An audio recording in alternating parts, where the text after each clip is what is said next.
Hi, Sue. How's it going? Good. How's the gardening going today? It's great. It's been a great morning. Isn't it pretty? This looks great. Thanks. Looks But you know, this is one that I found and I don't know what it is. Do you? great. I'm not sure. But I'm on my way to work, and maybe I'll stop by at herbarium and ask Ellen Dean if she can identify it. That'd be great. I'd like to know. Okay. Thank no you. problem. All right. Great. So this is our collections room. This is where we keep our herbarium. And the herbarium is really our biggest resource. It's a collection of dried and pressed plants. And what I really do for people is I identify plants for researchers or the general public or university affiliates. I also provide information for people about plants if they have questions that I can look up. And I do this by email or phone or in person. And anybody can come and use this facility. Specimens can outlive us. The oldest specimens in the world are about 300 years old. Wow. It's great. We keep them in these folders filed by family and genus. And I see all of them have a label here. This one says it was collected in 1956. What's usually included in that label?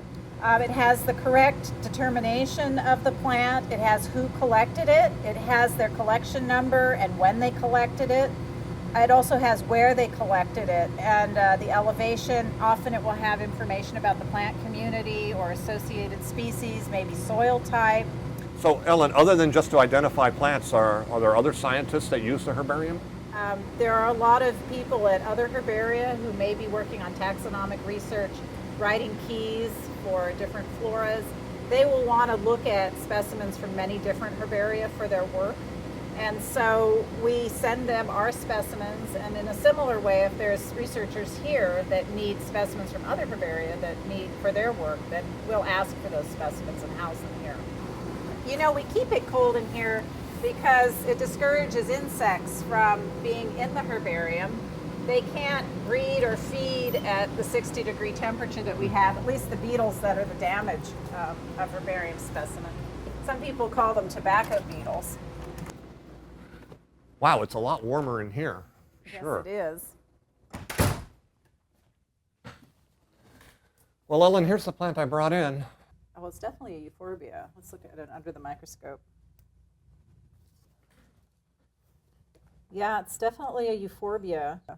So what type of resources do you use to identify it further than that? Well, right now we're using the 1993 edition of the Jepson Manual Higher Plants of California that was produced at UC Berkeley. We also still sometimes use the older Flora of California from the 50s that was produced by Munns. And then more recently, the volumes of Flora North America have been coming out. These are these green books. And so this is, for example, volume 22, and it has things like the rushes in it. And I use the rush key quite a bit. So the names are changing in the California plants and in the United States in general. Some of the things that had been called certain taxonomic names, they're being called other taxonomic names. And we keep track of that both by using these newer taxonomic keys, such as in Flora North America. And then there's going to be a new version of the Jepson Manual coming out in 2011 or 2012. I noticed none of these books have color photographs. They don't have photographs. Flora North America and the Jepson Manual both have some black and white line drawings, but they don't have photographs. What they have is dichotomous keys. So they ask you questions and you have to answer them, and it will lead you further down in the identification key until you get to the species that you want. I'm starting at the genus Euphorbia, but if I didn't know it was that genus, I would have to start further back in the key within the family Euphorbiaceae and go through that key to take me to Euphorbia. If I didn't know what the family was, I would have to start even further back in the book. Wow, that's a lot of work. It's a good thing you know what the genus is on this one. Yes, it is. So let's start in with this key.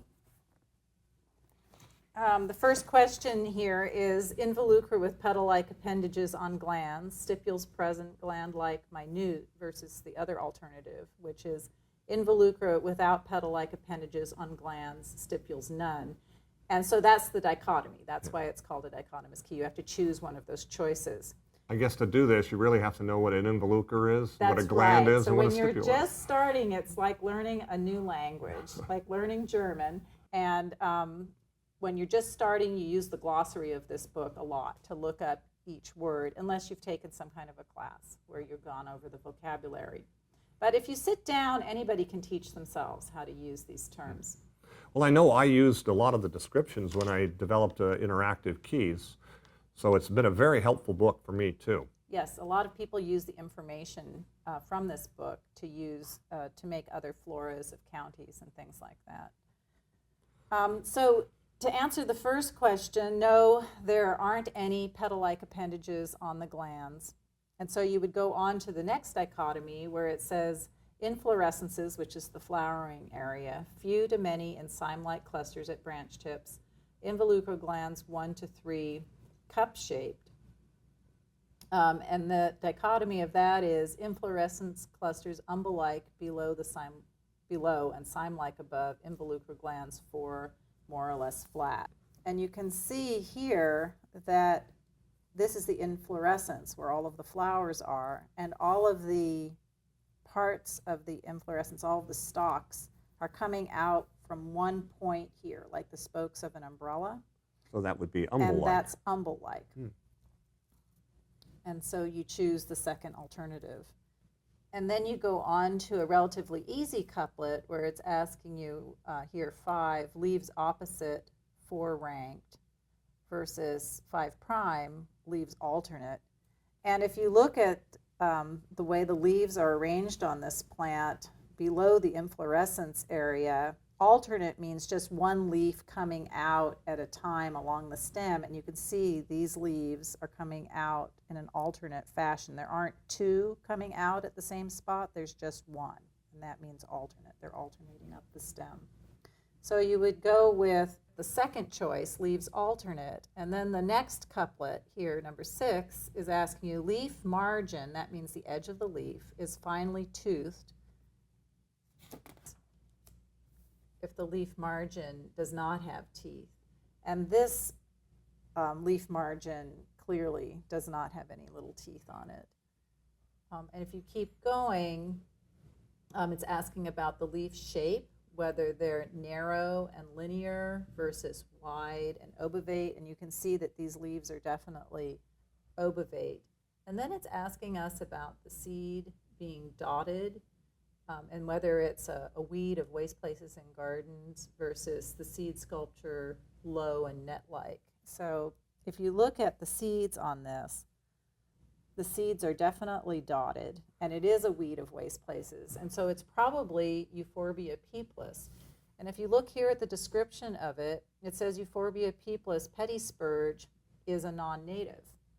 And this book often doesn't have illustrations of non-native plants. Its emphasis is on the natives. But we could look at the photograph in the Weeds of California. And it's arranged by plant family, and it says the family on this side. So first you need to find Euphorbiaceae. And you can see on this particular page, it says pettispurge, Euphorbia peeplis.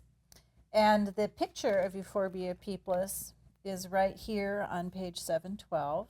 And it shows a close-up of the flowers, and here's the entire plant. And that looks very much like the plant you that could see brought in. the dotted seed too, Yes, that you pitted so this seed. is the final thing that they were asking about, whether or not there were the dots on the seeds. And they're Well, it looks just like it. Let's go check it against a herbarium sheet. okay.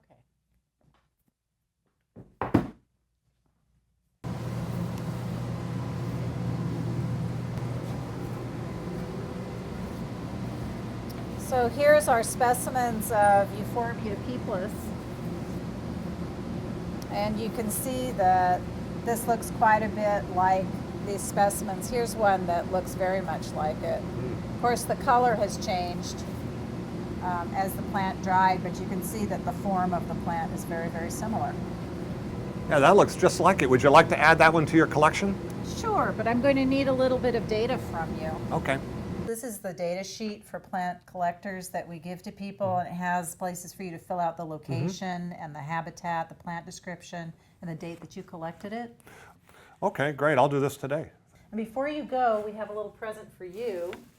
This is a plant that came in for identification that doesn't have any flowers or reproductive structure, so it's a little bit hard to take through the regular dichotomous key. I thought that you might be able to use your computer multi-entry key to identify it. Okay, I'll try it today and get back to Okay. you. Well, thank you, Ellen. Thanks very much for everything. right. I really appreciate It it. was nice to see you. Okay, bye-bye.